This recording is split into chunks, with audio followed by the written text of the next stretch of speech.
Well, 5 years ago, Judicial Watch warned about Islamic terrorists infiltrating the United States through our southern border with Mexico. And a new report from the International Center for the Study of Violent Extremism reveals that a captured ISIS fighter is providing details of a plot in which jihadists were to enter the country through the U.S. southern border to carry out an attack in this country, exploiting vulnerabilities along the 2,000-mile border with Mexico. Well, joining us tonight is the president of the National Border Patrol Council, the Border Patrol's union, and its head, Brandon Judd. Good to have you here, Brandon. Thanks for having me. Again, Judicial Watch, 4 years ago, making the point that that border was that vulnerable and has been ever since. It is, if this president isn't making this deal with Mexico, we're in even worse trouble. You know what's amazing about it is the president got Mexico to send more troops to their southern border with Guatemala than what Congress has approved for United States Border Patrol agents to be on the southwest border with Mexico. It's amazing, this deal that he's made, and it's already starting to pay dividends. If you look at the number of people that are working their way up through Mexico right now, it's a lot less than what we had just a few days ago prior to the deal being struck. So we're going to see less people entering this country strictly because of this deal that President Trump was able to reach with Mexico. Because Mexico, under the terms of the deal with President Trump, will have to police that southern border, the 500 miles, more than 500 miles with Guatemala. And we're also watching arrests. They're not many, but they are arrests. And for the first time, we're watching these arrests of illegal immigrants on the trains, buses, and it's also important to remember, ladies and gentlemen, that Mexico wasn't just simply an observer of this. They have been actively supporting the movement of these illegal immigrants up through the 2,000 miles of their central corridor to the U.S. And the reason that they have been supporting it is because of what Senator Perdue just found out.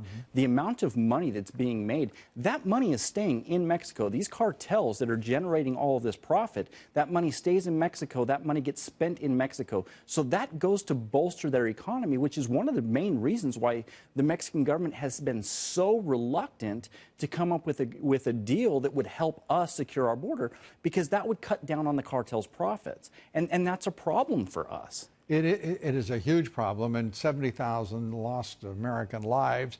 You know, the radical Dems, Nancy Pelosi, Chuck Schumer, Mitch McConnell, the rhinos, and before them Paul Ryan in the House before he threw away control of the House.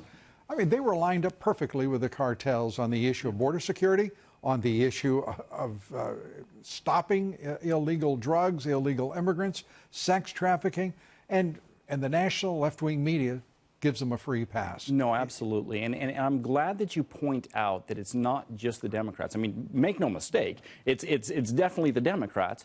But we also have Republicans that push back on all of this, on trying to secure the border, because there are certain Republicans that want cheap labor in their states because their states rely upon cheap labor. Does the name Chuck Grassley ring a bell? There you go. I mean, Joni Ernst, you're talking about meatpacking plants in Iowa. Does he think he's kidding somebody? No. Lining up against the President of the United States, the leader of his party, and somebody thinks it's because he's just a crotchety old senator from the Midwest? No, and that's it's because he's trying to serve what he perceives to be the interest of Iowa instead of the national interest. Exactly. And the interest of his state.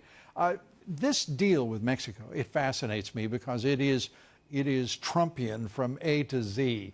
It is bold, it's innovative, and no one had ever thought about even trying it before the president did it.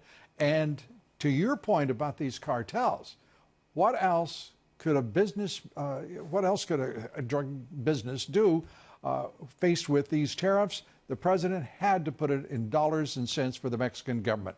It's cost them more to ignore the responsibilities on that border. Bingo. And that's exactly what he looked at when he said, when he went to Mexico and he asked them to partner with him, to help him secure not only our border, but his border, and to take down these cartels, they refused.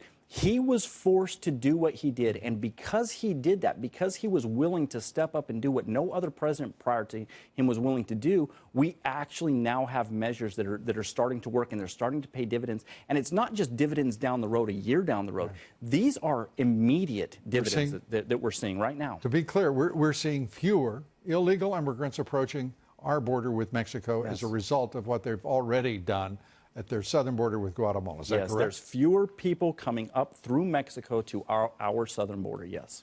And, you know, you're mentioning the president and Lopez Obrador.